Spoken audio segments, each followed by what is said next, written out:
जब हम बीमार होते हैं तो ये छोटी छोटी दवाइयाँ हमारी काफ़ी मदद करती हैं। पर क्या कभी आपने सोचा है कि आखिर ये दवाइयाँ काम कैसे करती हैं? इनको पता कैसे चलता है कि कहाँ जाकर अपना प्रभाव दिखाना है, और हमारे शरीर में जाने के बाद इन दवाइयों के साथ क्या होता है? आइए देखते हैं आज के इस वीडियो में। जब हम कोई दवाई लेते हैं तो ये हमारे फूड पाइप से होते हुए स्टमक में जाकर वहाँ पर मौजूद गैस्ट्रिक जूस में घुल जाती है, और फिर ये वहाँ से छोटी आंत में जाती है, और यहाँ से शुरू होती है मेन स्टोरी। आंत में जाने के बाद दवाई को एब्जॉर्ब करके नसों में बहते हुए खून में छोड़ दिया जाता है, और खून के साथ ये दवाई हमारे पूरे शरीर में फैलकर अपना काम करती है।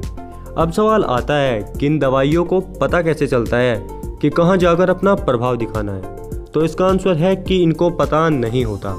ये हमारे पूरे शरीर में ही फैलती है, और इसीलिए हमें इनके साइड इफ़ेक्ट्स देखने को मिलते हैं, क्योंकि शरीर में जहाँ इनकी ज़रूरत नहीं होती वहाँ पहुँचने के बाद कई बार ये अपने साइड इफ़ेक्ट्स दिखाती है।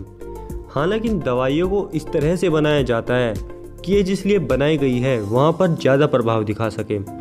आप इसे ताले और चाबी के एग्जाम्पल से समझ सकते हो, जहाँ चाबी का काम हमारी दवाइयाँ करती है और ताले का काम हमारे शरीर में मौजूद प्रोटीन्स।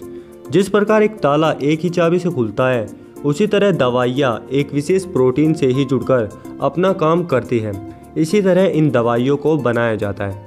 जब खून घूमता हुआ लीवर में पहुँचता है तो लीवर खून में मौजूद इन दवाई के पार्टिकल्स को बाहरी चीज़ समझकर ख़त्म करने की कोशिश करता है, और इसके साथ मिलकर न्यूट्रल कंपाउंड्स बनाता है।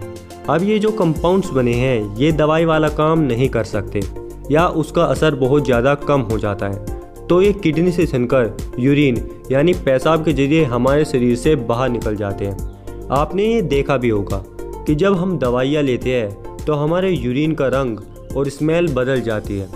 लीवर में से जो कुछ मेडिसिन पार्टिकल्स बच जाते हैं वो फिर से शरीर में घूमकर अपना काम करते हैं, और ये प्रक्रिया तब तक चलती रहती है जब तक सारी दवाई खून में से खत्म नहीं हो जाती, और इसलिए कुछ समय बाद दवाई का असर कम होने लगता है।